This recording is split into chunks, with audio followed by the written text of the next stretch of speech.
folks, thanks for tuning in. Hope y'all doing okay today. So like I said in the previous video, I was going to post up a few videos about warranty repair stories. So here is an interesting one. Customer comes in. He has a 2012, 2013 F150 roush Raptor. Really nasty truck. It was the full Super Crew 6.2 liter V8 supercharged to 570 horsepower and 570 foot-pounds of torque. Impressive off-road vehicle on top of having 160 extra horsepower. Guy brought it in, check engine light was on, wasn't running right. Okay, no problem. Can I get a loaner? Absolutely. We've got a loaner F150. We're more than happy to put you in. Okay, he's taken care of. Due to the fact that this vehicle's modified, and even though Roush and Ford partner, it turned into a nightmare. Since Ford doesn't supercharge any of the F150s, there's no, I explained earlier that there's like labor codes that you can put in for, you know, removing or installing an alternator, a fan belt, or a this or that under warranty. There's none of those for this truck and what he's having to do. So Ford's trying to blame Roush. Roush is trying to blame Ford. They're having him pull the whole upper intake and supercharger and injectors and everything out of this truck, trying to figure out why it's not running right.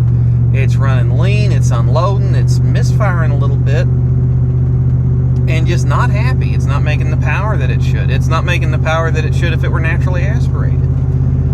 Mechanic's in there, and the only thing he can do is he can clock in and clock out on the ticket, you know, just put a time stamp on it to prove that, hey, I was working on it for this long. He had done 24 hours worth of work on this truck.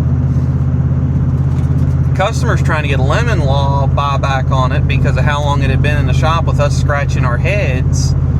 And it's just nothing good is coming out of this situation.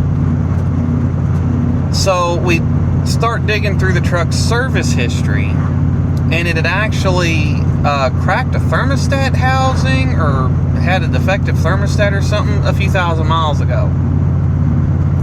Got digging into that. Whenever, back up a little bit, whenever you have a vehicle that's in warranty repair, the service history is available dealership network wide. So if you have a vehicle that's got this problem and you go in and the mechanics do something to it and then you drive it out of state or to another dealer, it's very easy to figure out what happened. This truck got a little hot, didn't overheat anything, didn't cause any engine damage because it had gotten several thousand miles down the road and was just fine, aside from the fact it wasn't running right.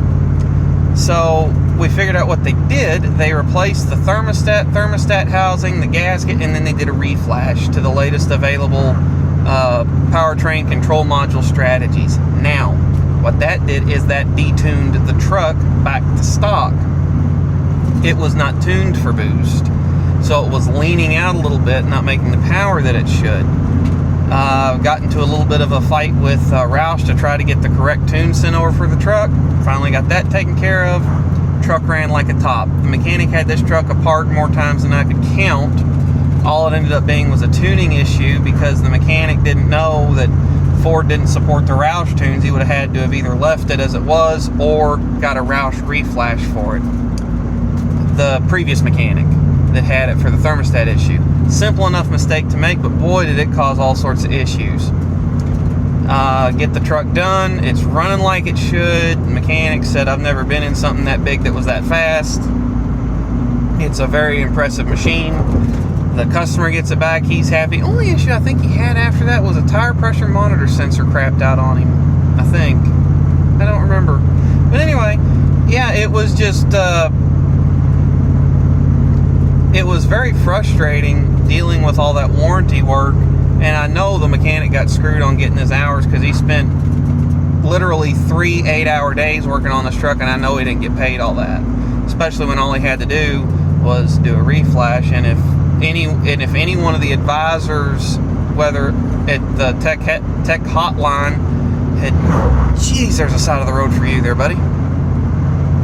At the tech hotline had suggested to check the PCM strategy code. We could have saved us a lot of time on getting this vehicle back on the road for the customer. So that's what I got on this one, folks. Take care. Thanks for watching.